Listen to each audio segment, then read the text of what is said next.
देखिए, दिल्ली तो मेरी जो पब्लिक अंडरटेकिंग कमेटी है उसकी मीटिंग थी, उसी के नाते मैं गया हूँ। वैसे तो मैं दिल्ली बहुत कम जाता हूँ। मैं पिछले साल में मुश्किल से 10 या 12 बार दिल्ली गया हूँ, और मैं ही एक ऐसा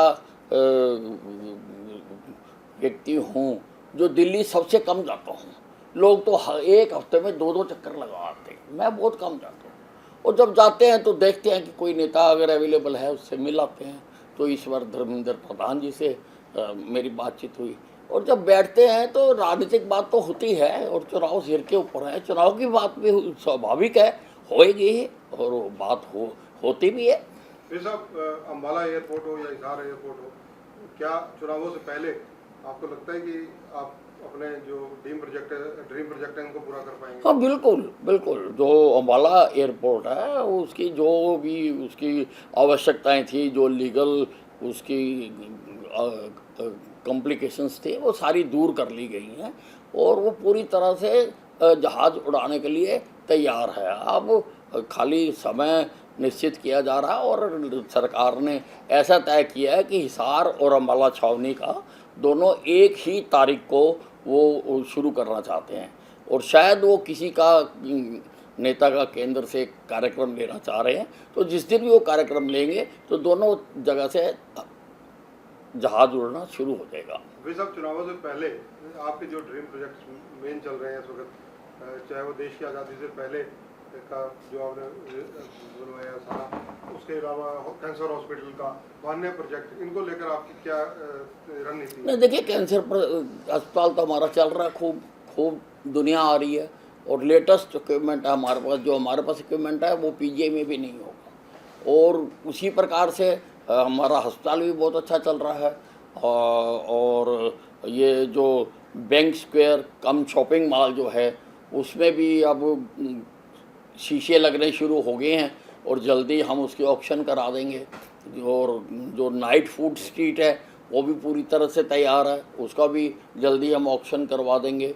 जो शहीदी स्मारक है, शहीदी स्मारक भी हमारा अब इंटीरियर बड़ी तेज़ी से हो रहा है, और हमने उनको कहा है कि कोड ऑफ कंडक्ट लगने से पहले पहले वो तैयार हो जाना चाहिए। बाकी जो हमारे प्रोजेक्ट्स हैं वो भी पूरी तरह से तैयार हो रहे हैं। वैसा मानसून लेट है, लेकिन मानसून ने जैसे पहले एक ही झलक दिखाई अभी तक, उसमें अम्बाला सिटी और कई एरियाज में हरियाणा के जो देखा गया कि किश्तियाँ तक चलाने वाली नौबत आ गई। नहीं, सिटी का तो मुझे पता नहीं है। अम्बाला छावनी में हमारा जो मेन सदर का एरिया है वो तो बिल्कुल ठीक रहा, उसको हमने काफ़ी कुछ हमने कंट्रोल कर लिया। हाँ, अलबत्ता जो हमारा मेष नगर, गोविंद नगर है, उसमें थोड़ी कमियां हैं, अभी उसमें काम होना बाकी है, और हमें उम्मीद है कि अगली बार तक वो भी ठीक हो जाएगा। और हाउसिंग बोर्ड में तो हमारा काम चल रहा है, अभी बीच में ही बरसात आ गई, और वो जब काम हो जाएगा तो हाउसिंग बोर्ड भी हमारी ठीक हो जाएगी। तो सब राजनीतिक रूप से जिस प्रकार से पिछली बार बीजेपी ने 2019 में देखा गया था कि कई बड़े चेहरों को, जैसे विपुल गोयल या इन लोगों को टिकट नहीं दी थी, क्या इस बार भी टिकटों के में सर्वे के आधार पर टिकटों का कुछ हो देखा जाए? देखिए, ऐसा है, चुनाव में टिकट बहुत महत्वपूर्ण कंपोनेंट होता है, और पूरी तरह से जांच करके, पूरी तरह से पार्टी के जो विचारधारा पर पूरी तरह से पूरा उतरने वाला व्यक्ति होता है, और जिसकी विनेबिलिटी भी होती है। दोनों चीज़ें होना बहुत आवश्यक है। उनको देखकर ही टिकट दी जाती है, और जो पार्टी की विचारधारा को आगे बढ़ा सकता हो, ऐसे व्यक्तियों को ही टिकट दी जाती है, और ऐसे व्यक्तियों को टिकट देंगे। और इस बार भी हम तीसरी बार हरियाणा में भारतीय जनता पार्टी अपनी सरकार बनाएगी। तो साहब, कांग्रेस की तरफ से स्टार प्रचारक के रूप में जैसे प्रियंका गांधी और राहुल गांधी का नाम लिया जा रहा है, बीजेपी की तरफ से स्टार प्रचारक कौन कौन से चेहरे हो सकते? देखिए, प्रियंका गांधी, राहुल गांधी, अब वो आप कहते हो कांग्रेस के स्टार प्रचारक हैं, लेकिन जहाँ जहाँ वो जाते हैं वहाँ से हम जीतते हैं। जहाँ भी वो जाते हैं वहाँ से हमारी पार्टी वहाँ से जीत जाती है। तो उनका मुकाबला तो हमारे छोटे मोटे जो नेता हैं वही कर लेते हैं। पिछली बार सर आपने कुछ विभागों में छापा मारा था और उनके काम से असंतुष्ट थे, उनको लेकर के आपने समय सीमा दी थी, तो क्या अभी रिपोर्ट रही उनकी, क्या आपने आगे विभाग वाले अधिकारियों को बताया?